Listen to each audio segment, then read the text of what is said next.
Hey guys, welcome on our YouTube channel teaching warrior. मेरा नाम है दीपिका और हम करने वाले हैं सीडीपी के मोस्ट इंपॉर्टेंट एमसीक्यूज। बट उससे पहले देख लेते हैं हमारी कल की वीडियो का जो आंसर सही किया था वो कौन कौन है। पहला किया है नैना जी ने, देन किया है गणपत कुमार सर ने और फिर किया है तिवारी सर ने सही आंसर। ठीक है, अब हम देखते हैं हमारी आज की वीडियो का इम्पॉर्टेंट क्वेश्चन। तो क्वेश्चन ऑफ द डे है, पढ़ने की अक्षमता कहलाती है। ये हैं आपके ऑप्शन, आपको सही आंसर कमेंट बॉक्स में जाकर के बताना है। प्लीज़ आप आंसर जरूर कीजिएगा, जो भी इसका सही आंसर देगा उसका कमेंट नेक्स्ट वीडियो में जरूर शो किया जाएगा, तो प्लीज़ आप आंसर जरूर कीजिएगा। अब हम देखते हैं हमारी आज की वीडियो के मोस्ट इंपॉर्टेंट एमसीक्यूज। तो आज का हमारा जो पहला क्वेश्चन है वो है मनोविज्ञान की दृष्टि से सीखने का अर्थ है। तो मनोविज्ञान की दृष्टि से जो सीखने का अर्थ है हमें वो बताना है। ठीक है, तो पहले में दिया है कि विषय वस्तु का ज्ञान होना, दूसरे में है कि रट लेना यानी कि विषय वस्तु को रट लेना, तीसरा है कि व्यवहार में आने वाला अवांछनीय परिवर्तन, एंड फिर जो लास्ट है वो है व्यवहार में गिरावट का होना। तो देखिए अब बात यहाँ की जा रही है सीखने की, तो इससे जो संबंधित है वो है 3 यानी कि व्यवहार में आने वाला अवांछनीय या फिर वांछनीय परिवर्तन। ठीक है, अब जो आने वाला व्यवहार में वांछनीय परिवर्तन है उस वही कहलाता है सीखना या फिर अधिगम। ठीक है, और जो इसमें जो लास्ट वाला दिया है कि व्यवहार में आने वाली गिरावट, अगर सोचिए आप व्यवहार में जब गिरावट आ रही है तो हम सीख कैसे रहे हैं, ये तो सीखना नहीं हो सकता है, तो ये तो यहीं से गलत हो जाएगा।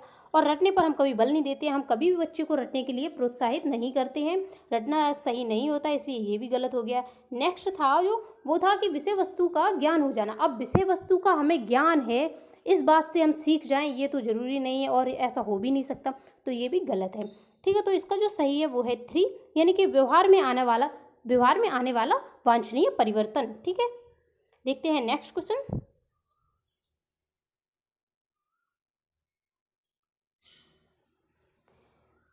वह कारक जो किसी बालक के कार्य करने के उत्साह को बढ़ाता या घटाता है उसे हम क्या कहते हैं, तो उसे हम कहते हैं अभिप्रेरणा। ठीक है, तो इसका जो सही होगा वो है 3 यानी कि अभिप्रेरणा। अगर एक बच्चे के अंदर मोटिवेशन है तो वो उस काम को सही से करेगा। ठीक है, और खुद से ही करने की कोशिश भी करेगा, उत्साहित रहेगा, तत्पर रहेगा हमेशा किसी भी काम को सीखने के लिए या फिर करने के लिए। ठीक है, और अब जो मोटिवेशन की बात आई है तो मोटिवेशन से एक बात याद रखना, गैरेट के कुछ प्रकार पूछे जाते हैं। ठीक है, गैरेट के प्रकार पूछे जाते हैं कि गैरेट ने अभिप्रेरणा के कुल कितने प्रकार बताए हैं, तो ये इन्होंने बताए थे 3 प्रकार, ये याद रखना। और कई बार ऑप्शन में दे दिया जाता है, उसमें से मिलाना होता है, तो वो भी आप लिख लीजिए कि इसमें कौन कौन से होते हैं। जो इन्होंने पहला बताया था वो था जैविक। अब जैविक की बात आई है तो जैविक में आ जाएंगे जैसे कि क्रोध, भय, प्रेम। ठीक है, और भी ऐसे जैविक होते हैं वो भी आ जाएंगे, भूख प्यास भी जैविक में आ जाएगी। अब बात आती है मनोवैज्ञानिक। दूसरा जो इन्होंने प्रकार दिया वो था मनोवैज्ञानिक। मनोवैज्ञानिक में आ जाएगी रचनात्मकता या फिर चिंतन, और जो लास्ट था 3 वो था सामाजिक। सामाजिक में आएगी सम्मान, प्रतिष्ठा, ये सभी किस में आ जाएंगे, ये आ जाएंगे सामाजिक में। तो इनके ये हो गए 3 प्रकार, ये याद रखना किसने दिए थे, गैरेट ने दिए थे। और यहाँ पे बात जब मोटिवेशन की कर रहे हैं तो एक चीज़ और देख लीजिए, मोटिवेशन 2 प्रकार का होता है, एक होता है सकारात्मक, एक होता है नकारात्मक। ठीक है, अब सकारात्मक वो होता है जो कि बच्चे में स्वतः ही आता है यानी आंतरिक रूप से आता है, जो बच्चे में स्वतः ही उत्पन्न होता है और बच्चा अभिप्रेरित रहता है। और ये जो मोटिवेशन होता है सकारात्मक होता है और सबसे अच्छा माना जाता है, और ये स्थायी भी होता है। जब बच्चा स्वयं से मोटिवेटेड होकर कुछ काम करता है, कोई भी काम करता है, तो वो काम बहुत अच्छे से होता है, एंड वो जो सीखता है वो हमेशा स्थायी रहता है, ये बात याद रखना। और जो दूसरा है उसे हम बाहरी अभिप्रेरणा भी बोल सकते हैं। ठीक है, या फिर नकारात्मक अभिप्रेरणा, जैसे कि पुरस्कार है, दंड है, भय है, किसी डर से हम कोई काम कर रहे हैं, तो ये सब नकारात्मक में आ जाएंगे। ठीक है, तो यहाँ से ये हो गया, इसका जो आंसर सही होगा वो है 3। नेक्स्ट, किसी क्रिया को बार बार दोहराने से उसका संबंध दृढ़ हो जाता है, थॉर्नडाइक के किस नियम पर आधारित है, तो ये है थॉर्नडाइक के अभ्यास के नियम पर आधारित यानी कि सी। अब देखिए थॉर्नडाइक की यहाँ पर बात आई है तो थॉर्नडाइक से याद रखना कि थॉर्नडाइक ने कुल कितने नियम दिए थे, 2 प्रकार के नियम दिए थे। ठीक है, एक थे मूल नियम और दूसरे थे गौड़ नियम। जो मूल नियम थे वो 3 प्रकार के थे। ठीक है, 3 थे, कौन कौन से थे जो कि सामने लिखे हुए हैं। पहला था तत्परता का नियम, प्रभाव का नियम और फिर अभ्यास का नियम था, और जो बाकी के 5 गौड़ नियम दिए थे। और थॉर्नडाइक पे एक पूछा जाता है कि थॉर्नडाइक ने किस पर प्रयोग किए थे, तो जो थॉर्नडाइक ने प्रयोग किए थे वो किए थे कैट पर, ठीक है, यानी कि बिल्ली पर, ठीक है, और पावलोव ने किए थे कुत्ते पर, ये भी याद रखना है। तो इसका जो आंसर सही होगा वो है सी, यानी कि अभ्यास के नियम पर। अब देखते हैं नेक्स्ट। प्रोजेक्ट प्रणाली का प्रयोग निम्नलिखित में से किस शिक्षण पद्धति के अंतर्गत किया जाता है? तो ये जो प्रोजेक्ट प्रणाली है इसका प्रयोग करते हैं हम लोग प्रगतिशील शिक्षा के लिए, ठीक है। तो इसका जो सही होगा वो है सेकंड, यानी कि प्रगतिशील शिक्षा। प्रगतिशील शिक्षा से जुड़े हुए कौन है? जॉन डीवी, ठीक है, ये भी याद रखना। नेक्स्ट, किसी बालक द्वारा अर्जित ज्ञान पर पूर्ण अधिकार होने का प्रमाण ये है कि, अब देखिए, यानी कि बच्चे ने जो ज्ञान अर्जित किया है, जो भी उसने अधिगम किया है, कैसे पता चलेगा कि हाँ उसने वो सही अधिगम किया है या फिर उसका उस पर पूरी तरीके से अधिकार हो गया है, यानी कि वो सही तरीके से उस चीज़ को समझ गया है। तो इसमें से ऑप्शन देखते हैं। वह ज्ञान का सफलतापूर्वक प्रयोग कर सकता है। दूसरा है वह अपने ज्ञान को भली भांति समझता है। तीसरा है कि संवैधानिक रूप से ज्ञान को ग्रहण कर लिया है या फिर भली भांति समझ लिया है। फिर से वही बात, ठीक है। तो आप देखिए इसमें जो सही होगा वो है ए, यानी कि ज्ञान को वो सफलतापूर्वक प्रयोग कर ले, यानी कि हम जो कुछ भी सीख रहे हैं या फिर हम बच्चों को जो भी सिखा रहे हैं वो उसका प्रयोग कर सके। ऐसा नहीं कि सिर्फ और सिर्फ वो किताबों तक ही सीमित रह जाए, वो खुद उसका प्रयोग ही ना कर पाए, ठीक है। तो यही बात एनसीएफ 2005 में बोली गई थी कि हमें बच्चों को इस तरीके का ज्ञान देना है जो कि हमें बाहरी दुनिया से जोड़ सके, ठीक है, जो उनकी जो पर्सनल लाइफ है उसमें भी वो प्रयोग कर सकें। तो इसका जो सही होगा वो है ए। नेक्स्ट, बालकों की शैक्षिक उपलब्धि को निम्नलिखित में से कौन सा अशोक्षित कारक सर्वाधिक प्रभावित करता है? तो इसमें ऑप्शन है बालक की प्रेरणाएं या फिर संवेग से मुक्त होना, विद्यालय के बाहर के उत्तरदायित्व या स्वाध्याय की आदत। तो इसका जो सही होगा वो है ए, यानी बालक की प्रेरणाएं, यानी कि मोटिवेशन, उसकी खुद की जो सेल्फ मोटिवेशन होगा वही उसमें सबसे ज़्यादा सहायता प्रदान करता है और उसको प्रेरित करता है, ठीक है, जो कि मैंने अभी आपको बताया भी था। नेक्स्ट है,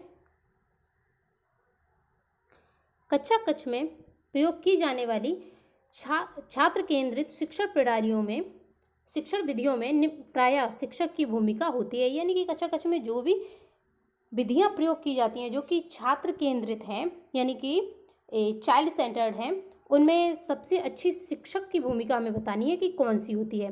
तो पहले ऑप्शन में बोला गया है कि समस्या उत्पन्न करने वाली परिस्थितियों का निर्माण करना। दूसरे में बताया गया है कि संभावित सामग्री एवं संसाधनों को जुटाना या फिर उपकलाओं का निर्माण में मदद करना, ठीक है, उपकल्पनाओं के निर्माण में मदद करना।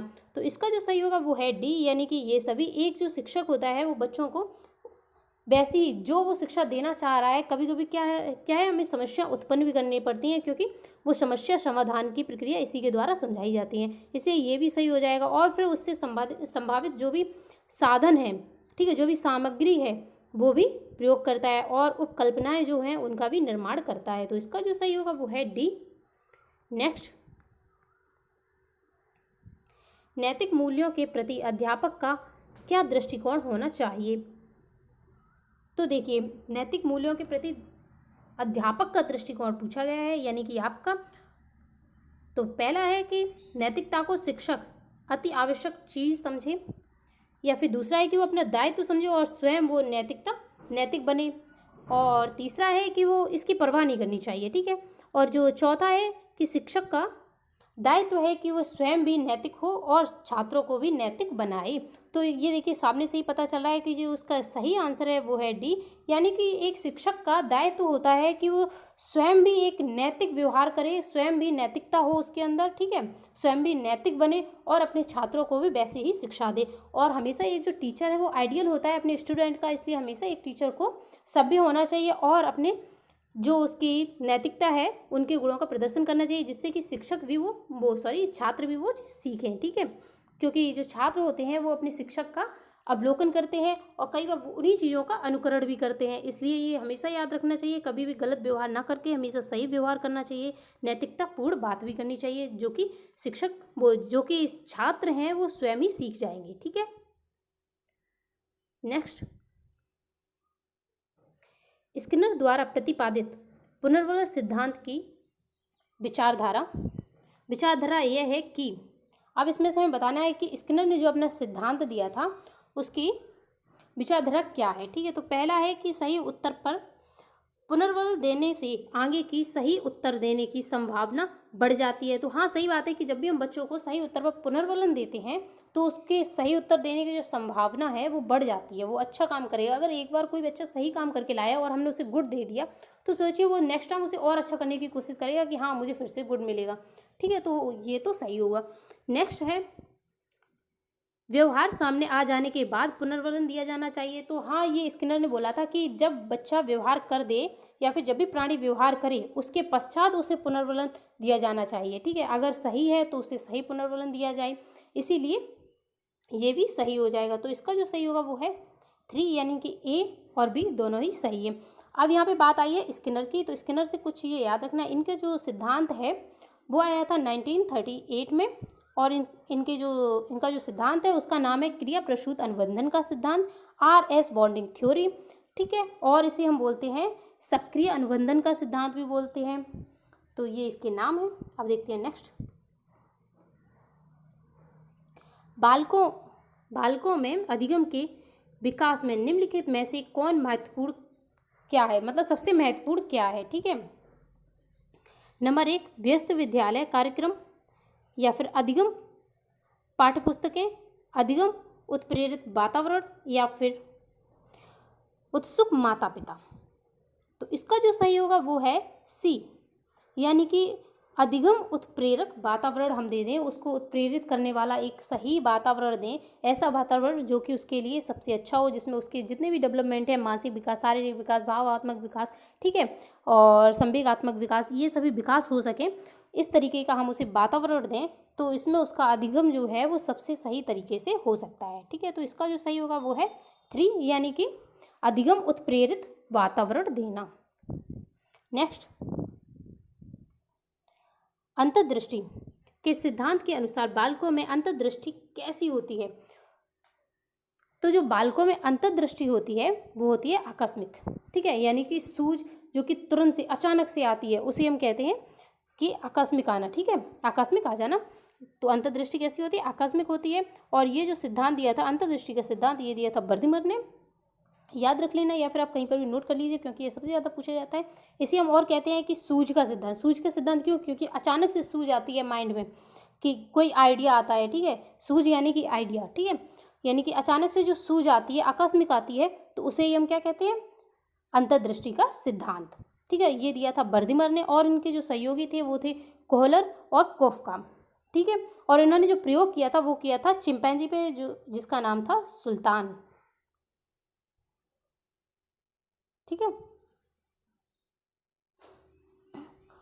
और इसमें याद रखना कि इनका जो संप्रदाय है इसे हम गेस्टाल्टवाद भी बोलते हैं, पूर्णाकार भी बोलते हैं, पूर्ण से अंश की ओर भी बोलते हैं, और तत्कालिक ज्ञान का सिद्धांत भी हम इसे कहते हैं।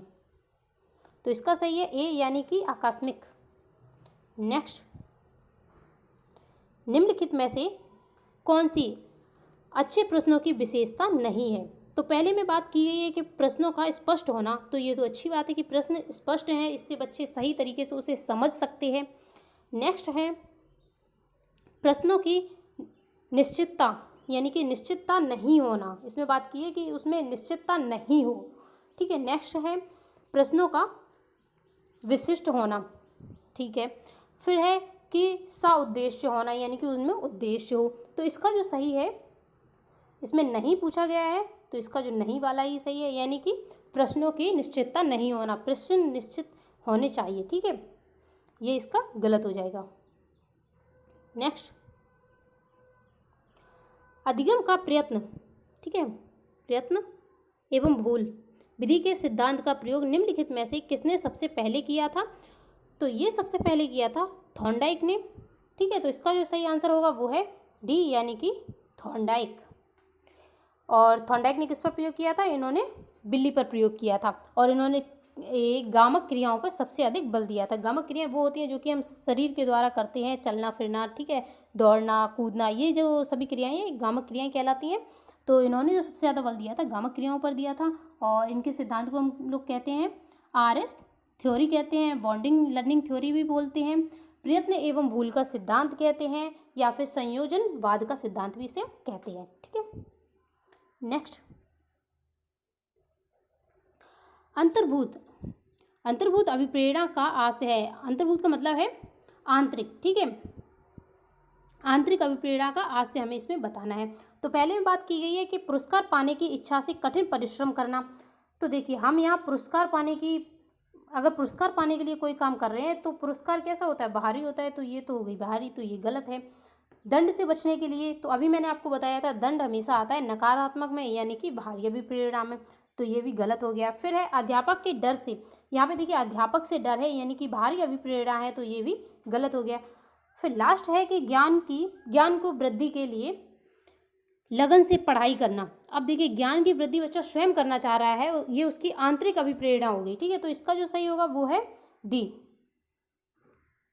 नेक्स्ट, यदि स्कूल में पूरे समय तक बच्चों को शिक्षा कार्यक्रम में पूरी तरीके से व्यस्त रखा जाए तो आपके अनुसार निम्नलिखित में से कौन सी समस्या पैदा नहीं होगी। ठीक है, तो इसमें हमें बताना है कि बच्चे को जब हम पूरे दिन में शैक्षिक कार्यक्रमों में ही व्यस्त रखते हैं तो इसमें से कौन सी प्रॉब्लम है जो कि नहीं आएगी।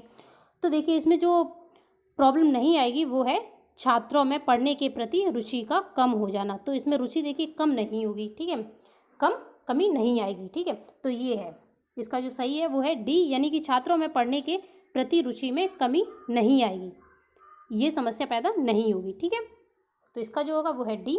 अगर ये वीडियो आपको पसंद आई है तो प्लीज़ आप लाइक कीजिए, शेयर कीजिए एंड सब्सक्राइब कीजिए। अगर कोई आपको सजेशन देना है तो आप कमेंट बॉक्स में जा करके देख सकते हैं। Thank you very much.